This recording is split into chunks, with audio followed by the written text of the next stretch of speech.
All right, everybody, we're back on the Peter Schiff Show. Tom Woods in for Peter.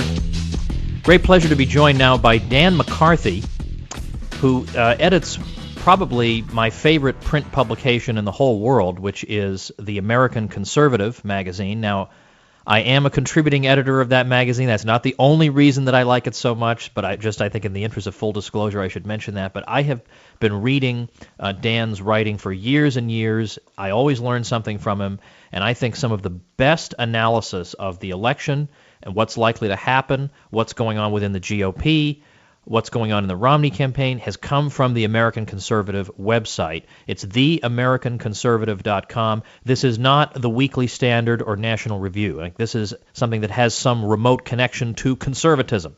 In fact, more than a remote one. This is the real thing. Dan McCarthy, welcome to the Peter Schiff Show. Well, thanks, Tom. Thanks very much. What I want to talk to you about now, and I mean, I really, if I'm either hosting this show or I've got my own show up and running by then, I want you, as my day after the election analyst, to come on and give a post-mortem on what happened, because I really want to get inside your brain here. First of all, the Romney campaign. Now, everybody is saying that he's just committing one gaffe after another. I don't know. Is that overstated? What's been your impression of the Romney campaign? Is it just that he is obviously a moderate and a chameleon who is now forced, in order to energize the base, to say red meat things that he doesn't really believe, and it's really awkward and cringe-inducing to watch? Or is there more beneath the surface here? It really is largely that. This is somebody who clearly doesn't represent the Tea Party spirit that did so well for the Republicans in 2010. And as a result, he's had to find some way of making himself sound as if he is the most, quote, severely conservative person the party could have nominated. And since that just isn't who this guy is, I mean, this is a former Massachusetts governor who has a fairly liberal record as a governor.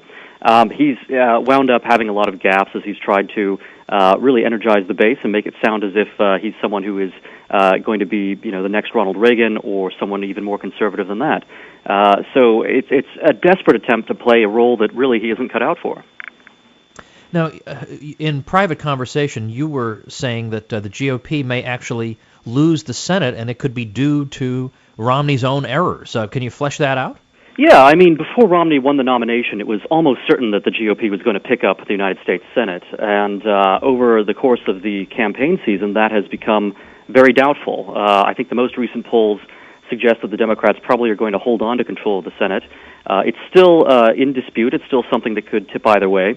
But clearly the GOP position has degraded since Romney became the nominee. We're joined by Dan McCarthy. The number, again, is 855-4-SHIFT, so feel free to join in the conversation at 855-472-4433, although I'm quite happy to monopolize Dan's ear.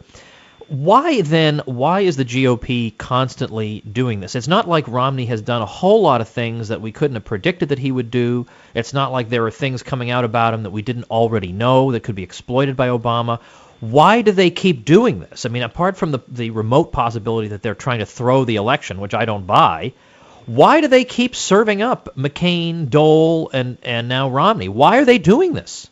Well, part of it, I guess, is just timidity and sheer force of habit. There are so many people involved in Republican primaries, so many voters who are simply accustomed to nominating these kinds of characters. I mean, oftentimes these are older voters who have been involved in politics since perhaps the Gerald Ford era. And as a result, they have a sort of Gerald Ford model of what they think a conservative or Republican is supposed to be. And as a result, we constantly get people like Bob Dole and John McCain, or for that matter, the two Bushes, who get the nomination.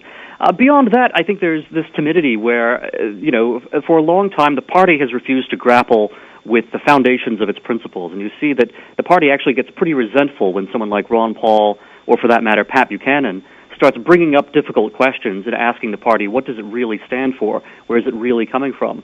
That instead, both the party itself and also a lot of the commentariat, a lot of the, supposedly conservative pundits really don't want to engage in that kind of soul-searching and go back to the foundations. They would really just rather, continue to get money from donors and continue to keep playing the game they've been playing. Even though it's a losing game for the GOP and for the country, it's a game that nonetheless raises a lot of money from little old ladies in tennis shoes. How are you handicapping the race right now? Oh, gosh. I mean, it really does look pretty bad for Romney at this point. There hasn't been a point during the whole campaign where he has led in the polls. Even the most optimistic polls from Rasmussen and Gallup usually show Romney at a tie.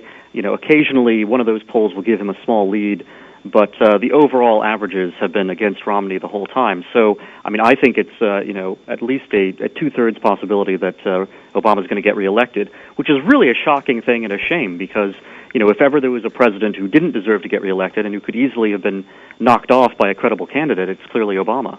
And yet Romney was chosen for his so-called electability, right? That was the whole point. You have to hold your nose on the fact that he's wooden, he's uncharismatic, he's totally unlikable. He seems borderline inhuman, frankly, in the way he's just every single word is measured according to what focus groups have to say about it. And yet here we are. Now given that the likelihood that we may indeed be facing another Obama term, can you just spell out, like in a minute or two, what do you think a second Obama term would look like?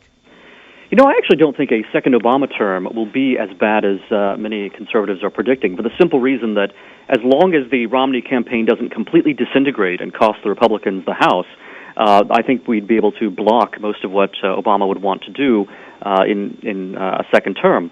Now, the question of what happens to the House really is something of a larger question mark than we would want it to be. The reason for that being that it's not even necessary that the Democrats completely win control of the U.S. House of Representatives. All they have to do is, cut down the Republican margin enough that moderate Republicans and even, for that matter, the rather cowardly leadership of the party would go along with Obama, whether it's, in raising taxes or whether it's in any number of large government programs that you might get. There's, some question as to what's going to happen in foreign policy. Clearly, Obama has had an interventionist itch, when it came to Libya. And, he may feel that he's unchained when it comes to Syria or Iran in the future as well. But it looks as if Obama is at least conscious of the fact that the previous president's legacy was rather muddied by the foreign policy disasters of his term. And Obama looks rather reluctant to commit large-scale U.S. forces, although clearly he doesn't really have any, definite direction other than a somewhat, halting form of intervention. And what we've seen in the first Obama administration in foreign policy is pretty much what I expect we'll see in the second term as well. But in terms of larger, things like the Affordable Care Act or large expansions of the welfare state, I think Obama's actually limited in what he can do, and I think the House will prevent him from, wreaking the most mischief. All right, Dan, let's hold the conversation there, because on the other side of this break, I want to talk about what would a Romney term look like, and say a little bit more about him, because there are a lot of unanswered questions here. Because on the one hand, he's surrounded by foreign policy neocons, and he's bellicose on foreign policy, and yet on the other, in his GOP nomination acceptance speech, he hardly spoke about foreign policy at all. So what really is going on with that? So we're joined by Dan McCarthy of the American Conservative magazine, the website theamericanconservative.com, full of important commentary you're going to want to read every day, as I do. Stick around. We are heading to a break, but join the conversation at 855-4SHIFT. That's 855-472-4433. The Peter Schiff Show, the gold standard in talk radio. Welcome back, everybody, to the Peter Schiff Show. Tom Woods in for Peter. Talking to Dan McCarthy, who edits the American Conservative magazine. Check them out at theamericanconservative.com. You will be very glad you did. You've got to add this to your morning roster. It's hard, I know. You don't want to break your routine. You have your 7 websites that you visit, but either cut one of those out or make it 8 to visit theamericanconservative.com regularly. Dan, before the break, I was switching gears from Obama to Romney and just doing a thought experiment as to what a Romney administration is likely to look like. I mean, would we see serious budget cuts, and we would turn the fiscal house around, and we'd get a return to small f federalism and the America of our founding fathers? Is that what we would see?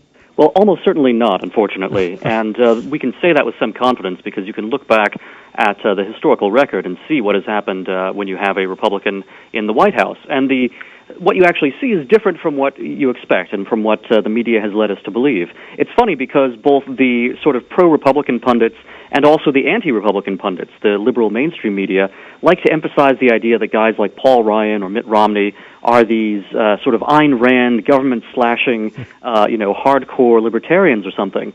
The actual record of what Republican leaders tend to do, whether it's Richard Nixon or either one of the Bushes, is exactly the opposite. These are guys who expand the welfare state. There was a op-ed by a fellow named Nicholas Eberstadt, who's I would call him a social science conservative. He's actually at the American Enterprise Institute, which, as you know, is a fairly neocon-leaning organization. He had an op-ed in the Wall Street Journal just a few weeks ago where he wrote that from a purely statistical standpoint, the growth of entitlement spending over the past half-century has been distinctly greater under Republican administrations than Democratic ones. Between 1960 and 2010, the growth of entitlement spending was exponential, but in any given year it was, on the whole, roughly 8% higher if the president happened to be a Republican rather than a Democrat. So in terms of government growth and centralization of power in Washington, there's reasons to be pretty pessimistic about a Republican president. Yeah, maybe somebody should write a book called "The Republicans: the Big Government Party." Just to screw around with people's heads, because I'm probably going to talk about this when you're off the air, but Twitter is a blessing and a curse, because I basically, people follow me for all different reasons, and there's somebody who every day posts only 41 days till we get rid of Obama and return to America's founding principles. And I just think, gosh, your standards are so low. America's founding principles are basically roughly the same tax structure, roughly the same spending, roughly the same regulatory structure that we have now, pretty much the same foreign policy. So, all right. Before I go to the phones, I want to just ask you, what about people who say, though, okay, I get your point that largely it's just tinkering around the edges. If you get one of these sort of Obama-style Democrats, Romney-style Republicans, you're basically going to have the same programs by and large. You're going to have a little tinkering around the edges, but no real serious changes. But the Supreme Court, they say, that's really where the rubber meets the road. What do you say to that? Well, I mean, that's been the hope for many conservatives for over 20 years now, since the end of the Reagan administration, and it never really has panned out. I mean, you do have the addition of justices who are more conservative than others oftentimes under Republican administrations, and certainly Democrats appoint very liberal and very activist judges. But in terms of what many conservatives see as the ultimate goal there, the overturning of Roe v. Wade, there's been very little progress over the course of 20 years. So it's a legitimate point. It's something that if the hope still springs strongly in your heart, and you really think that a Republican is going to appoint justices who are going to overturn Roe, then that's a pretty compelling reason to vote for a Republican. But it looks to me as if, especially if you consider what someone like John Roberts has done in a sort of triangulating with his position towards the Affordable Care Act in the last session of the court, that you can't take it for granted that even a Republican nominee who appears to be very, very conservative is necessarily going to produce the kinds of outcomes that most of the conservative base would like to see. Let's go to the phones. Let's go to Stephen in Dallas. Stephen, welcome to the Peter Schiff Show. Good morning, gentlemen. How are you? Great. Wonderful, thanks. Fantastic. One of the reasons I wanted to call in and talk to you guys is just I was a Ron Paul supporter this election year, and I just wanted to talk about some of the things that have happened that I've noticed with people in my age group. I'm 25, that are really changing the way the party is being structured locally. Okay. I'm sorry, am I still on? Yes. One of these things is when I went through this whole process where I got involved at the national level, was prepared to be a delegate, and just watched this horrible steamrolling of all these ideas that really re-energized me.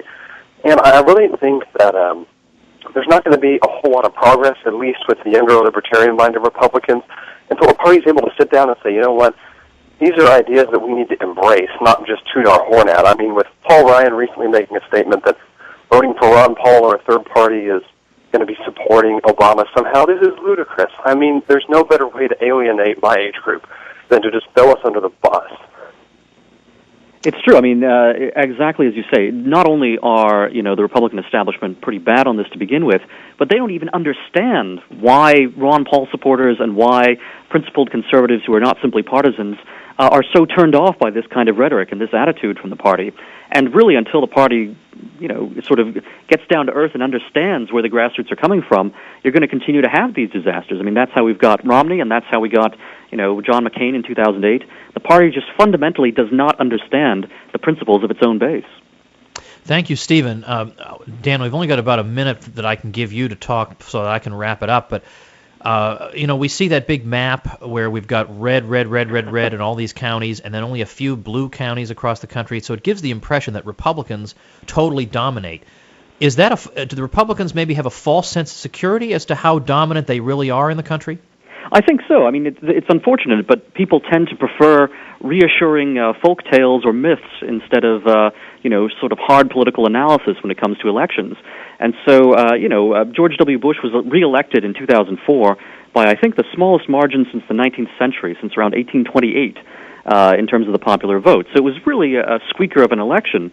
And yet we had this huge map that Karl Rove presented showing almost the entire country blanketed in red with only just a few pinpoints of blue, trying to represent the idea that Republicans had swept almost everything. Well, a large part of that is that these are empty counties. I mean, there are counties that have, relatively few people in them, as opposed to cities and other places that have quite a lot.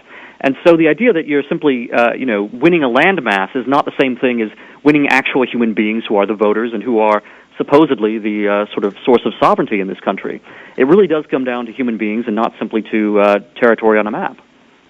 Well, Dan, as always, the time just flies by, but I want to thank you for taking the time with us today, and hope we'll have you on again soon. Great. Thanks, Tom.